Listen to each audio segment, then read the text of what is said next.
അല്ല, ഗവൺമെൻറ് പ്ലീഡർമാരുടെ നിയമനവുമായി ബന്ധപ്പെട്ട് 2 ഗവൺമെൻറ് പ്ലീഡർമാരെ നിയമിച്ചപ്പോൾ വന്ന ആരോപണം, ഒന്നൊരാൾ കോളേജിൽ പഠിക്കുമ്പോൾ SFI ആയിരുന്നു, മറ്റൊരാൾ കോളേജിൽ പഠിക്കുമ്പോൾ ABVP ആയിരുന്നു എന്നുള്ള ആരോപണം.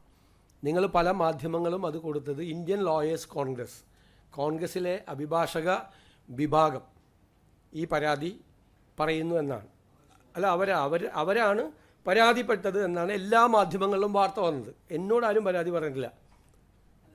എന്നോടാരും പരാതി പറഞ്ഞിട്ടില്ല. ഇവർ പരാതിപ്പെട്ടു എന്നും പറഞ്ഞു വ്യാപകമായ വാർത്ത വന്നു. അപ്പോൾ എൻ്റെ കയ്യിലുള്ളത് ഇന്ത്യൻ ലോയേഴ്സ് കോൺഗ്രസിൻ്റെ സംസ്ഥാന കമ്മിറ്റി സമർപ്പിച്ച റിപ്പോർട്ടാണ്, ഈ റെക്കമെൻഡേഷനാണ്. ആ റെക്കമെൻഡേഷനിൽ ഈ വിവാദപ്പെട്ട 2 പേരുടെയും പേര് അവർ റെക്കമെൻഡ് ചെയ്ത 2 പേരെ ആക്കണമെന്ന് പറയും. ഇതാണ് എൻ്റെ ലിസ്റ്റ്. ഈ ലിസ്റ്റ് അവരുടെ 2 പേരുടെയും പേര് ഇതിൻ്റെ അകത്തുണ്ട്. 2 പേരുടെയും പേര് ഇതിൻ്റെ അകത്തുണ്ട്. ഈ വിവാദമായ 2 പേരുടെയും പേര്. ഇവർ ഈ ലിസ്റ്റ് തന്നതുകൊണ്ട് മാത്രമല്ല ഞങ്ങളവരെ പരിശോധിച്ചത്. ലിസ്റ്റിൽ തന്ന പലരും വന്നിട്ടുണ്ട്, ചിലർ വന്നിട്ടില്ല. ഞങ്ങളതിനെക്കുറിച്ചുള്ളൊരു പരിശോധന നടത്തിയിട്ടാണ്, അവരുടെ പശ്ചാത്തലം കൂടി പരിശോധിച്ചിട്ടാണ് അവരെ നിയമിച്ചത്. അവർ ഇന്ത്യൻ ലോയേഴ്സ് കോൺഗ്രസിൻ്റെ മെമ്പർമാരാണ്. 2 പേരും മെമ്പർമാരാണ്. 2 പേരും വളരെ കോമ്പിറ്റൻ്റ് ആയിട്ടുള്ള ലോയേഴ്സാണ്. അത് ആ AGയോടുകൂടി ആലോചിച്ചിട്ടാണ് നമ്മൾ ഗവൺമെൻറ് പ്ലീഡർമാർ അല്ലെങ്കിൽ കോൺഗ്രസിൻ്റെ ഒരു പോഷക സംഘടന തരുന്ന ലിസ്റ്റിൻ്റെ അടിയിൽ ഒപ്പിടാനല്ലല്ലോ നമ്മളിരിക്കുന്നത്. അങ്ങനെ ചെയ്യാൻ പറ്റില്ലല്ലോ. കോടതിയിൽ നല്ല ലോയേഴ്സും കൂടി വരണമല്ലോ. അപ്പോൾ അവരൊക്കെ പറയുന്ന നിർദ്ദേശിക്കുന്ന ആളുകളൊക്കെ തന്നെ വരും. ഈ 2 പേരും ഈ വിവാദത്തിൽപ്പെട്ട 2 പേരും. അപ്പോൾ ഈ വിവാദം ഒരാഴ്ചയായിട്ട് ഞാനും ആസ്വദിക്കുകയായിരുന്നു. ഞാൻ പറഞ്ഞല്ല, കഴിഞ്ഞ ബുധനാഴ്ച തൊട്ട് ഈ ബുധനാഴ്ച വരെ ഞാനും ആസ്വദിക്കുകയാണ്.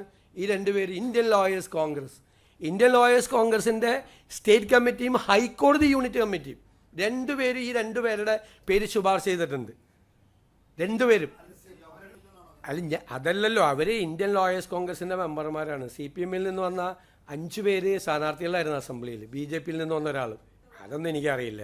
എന്നോടെന്തായാലും പറഞ്ഞിട്ടില്ല. എന്നോടൊരു പരാതിയും പറഞ്ഞിട്ടില്ല. എൻ്റെ അടുത്തൊരു പരാതിയും വന്നിട്ടില്ല. അത് സംബന്ധിച്ചൊരു പരാതിയും വന്നിട്ടില്ല. പരാതി നിങ്ങളോടാണ് പറഞ്ഞിരിക്കുന്നതെങ്കിൽ നിങ്ങൾ തന്നെ അന്വേഷിക്കണം എന്താണ് പരാതി. എൻ്റെ മുമ്പിൽ ആ പരാതി വന്നിട്ടില്ല.